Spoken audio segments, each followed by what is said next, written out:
Forecasters believe it will continue to rise, peaking at 5.9 meters on Sunday night or Monday, but not quite reaching the 2016 high of 6.1 meters, when the Louvre Museum was forced to close its doors for 4 days. But the world's most visited museum was on high alert on Saturday, along with the Musée d'Orsay and Orangerie galleries, with the lower level of the Louvre's Islamic arts wing closed to visitors. A health center in Paris's northwestern suburbs, where 86 patients were receiving care, was also evacuated on Friday. In total, more than 650 people have been evacuated from their homes in the Paris region, according to police, while around 1,400 were without electricity. Due to the spread of flooding to different tributaries, the level of the Seine in Paris will continue rising again on the weekend, said Vigie Cruz, adding that highest level would last for about 10 hours before slowly going down.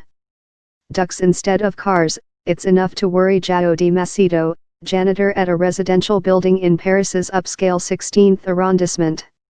There are 6 studios in the basement, and we've had to set up blocks outside to keep the windows from breaking and covering everything in water, he said.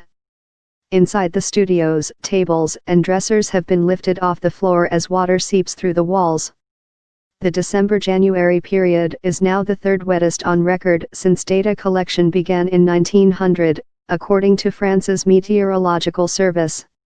However, fears of flooding like that of 1910, which saw the Seine rise to meters, shutting down much of Paris's basic infrastructure, looks unlikely. Better weather expected, but even once the water levels start to recede, forecasters say it will be a slow process, since much of the ground in northern France is already waterlogged. A main commuter line, the RER-C, has halted service at Paris stops through Wednesday, and some expressways that run alongside the Seine have been closed. In Paris, the Seine flows through a deep channel, limiting the potential flooding damage to riverside structures.